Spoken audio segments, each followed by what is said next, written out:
Let's talk about Santa Marta. If you're like me, you would have been disappointed by yet another ineffective COP last autumn, but also really excited about the promise of a new type of climate conference of the willing 6 months later. So I want to talk about what happened at the end of April and what I've been thinking about quite a lot lately. So in Santa Marta on Colombia's Caribbean coast, a city where locals say lumps of coal sometimes wash up on the beach, blown off the cargo ships that pass offshore, nearly 60 countries gathered for a conference unlike anything that has happened before in international climate diplomacy. This was the first ever international conference specifically focused on transitioning away from fossil fuels. Not just a fringe conversation at the margins of a COP, a dedicated, intentionally designed summit with one question at its center. Not whether to phase out fossil fuels, but how. And about this I was intensely excited. And I was also, as I imagine many of you were, bracing for a mixture of hopefully real progress and deep disappointment that tends to follow these kind of negotiations. And both of these things did hold true in that case. So let's dissect what happened.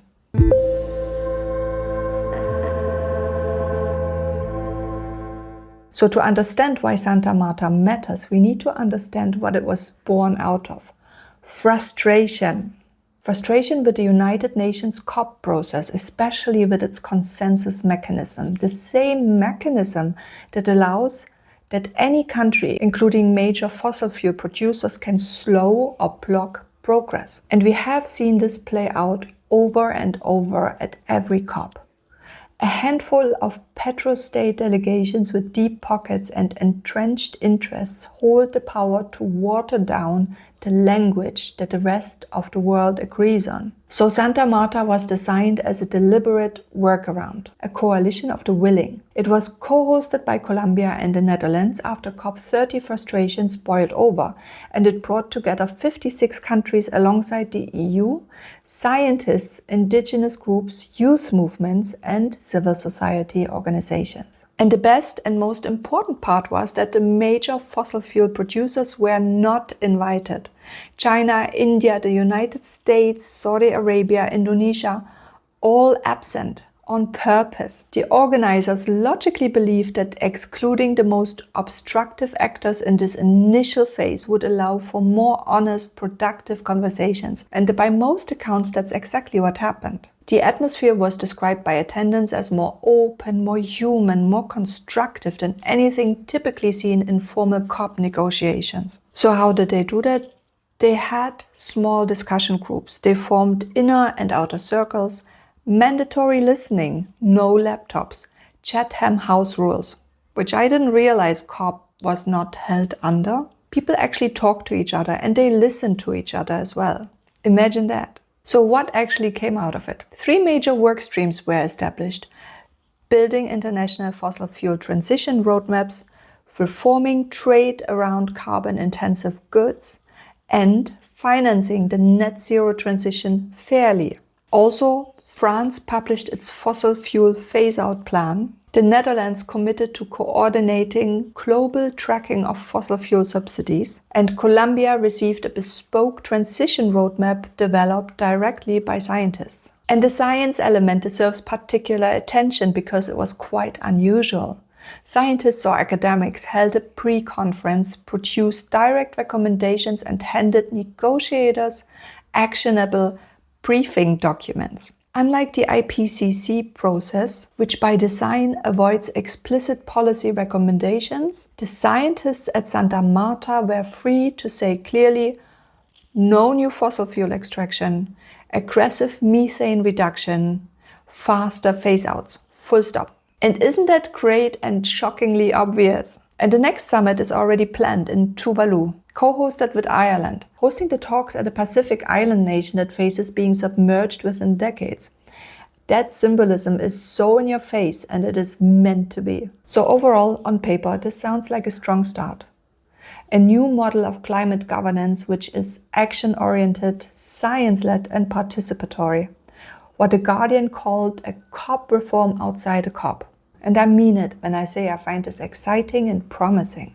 But, and there is a significant but, underneath the optimism, there were tensions at Santa Marta that I think need to be spoken about because they go to the heart of what transition actually means and for whom. The grassroots participants, meaning indigenous communities, Afro-descendant groups, youth delegations, frontline civil society, they were all pushing for something much more fundamental than swapping one energy system for another.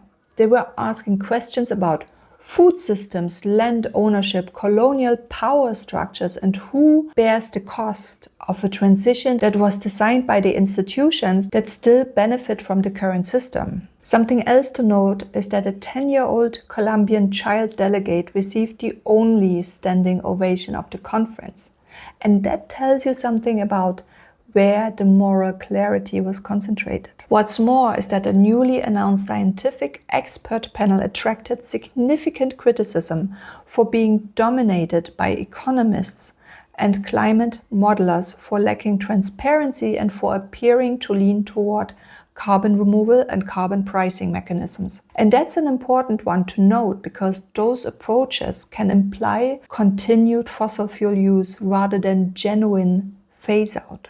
And we don't want a situation where a problem is described as being solved while still preserving the conditions that created it in the first place. That is a very old trick that we cannot afford to fall for. There were also sharp conflicts around ISDS, investor-state dispute settlement mechanisms, which is the legal systems that allow corporations to sue governments over climate policies. Experts pushed hard for concrete anti-ISDS language in the final outcomes. That language was largely removed though. And that's because political resistance, particularly it's reported from the Dutch side, has prevailed. And a fun fact, the Netherlands announced new North Sea drilling just before the conference it co-hosted. Now let's look at the bigger picture. Because here's what I keep coming back to. The geopolitical moment is changing and right in front of our eyes. Oil prices have surged following the US-Israeli attacks on Iran. That caused the second major fossil fuel price shock in 5 years after Russia's invasion of Ukraine. And so many households are in debt. Farmers cannot afford fertilizers. Governments are being painfully reminded that dependence on volatile fossil fuels means being held hostage to forces entirely out of their control. Fatih Birol, the head of the International Energy Agency, put it bluntly, this crisis is bigger than all previous energy crises combined. And what is different now from the 1970s oil shocks is that there is a viable, increasingly cheap alternative sitting right there. We now have renewables, batteries, electric vehicles, heat pumps. And renewables overtook coal and global electricity generation last year. That was a landmark moment. And the Iran crisis has accelerated interest in energy independence in ways that no climate conference ever quite managed to. As the UN's climate chief Simon Steele said with some irony, those who have fought to keep the world hooked on fossil fuels are inadvertently supercharging the global renewables boom. So here's where I land on this. Santa Marta is real and it's new. It is in its setup and in its intent very different from what came before it. The fact that almost 60 countries gathered to talk about how to phase out fossil fuels rather than whether is not nothing. It's actually quite amazing. But once bitten, twice shy. We can understand the significance while also still being mindful of the barriers. Most of the countries in that room still have fossil fuel expansion plans. The corporate influence that shapes climate policy didn't just disappear because laptops were banned from the discussion groups. The difficult questions about justice, reparations, and who defines what a fair transition looks like, well, those questions were raised loudest by the people most affected, and they were not fully answered. The next conference will take place in Tuvalu, a country that may not exist as dry land within the lifetime of children alive today. And if that doesn't create urgency, I just don't know what will. What I believe and what I hold on to is that processes like this matter because they build norms and they create accountability and they change what is politically sayable. Santa Marta made fossil fuel phase out the explicit central subject of international diplomacy in a way it never quite has been before. And that is a strong foundation to build on. But what gets built on it is still very much to be determined. And that is where we are. As always, I'd love to hear your thoughts in the comments. Are you hopeful about what came out of Colombia? Or cautious? Or both? Thank you for joining me today. See you again soon.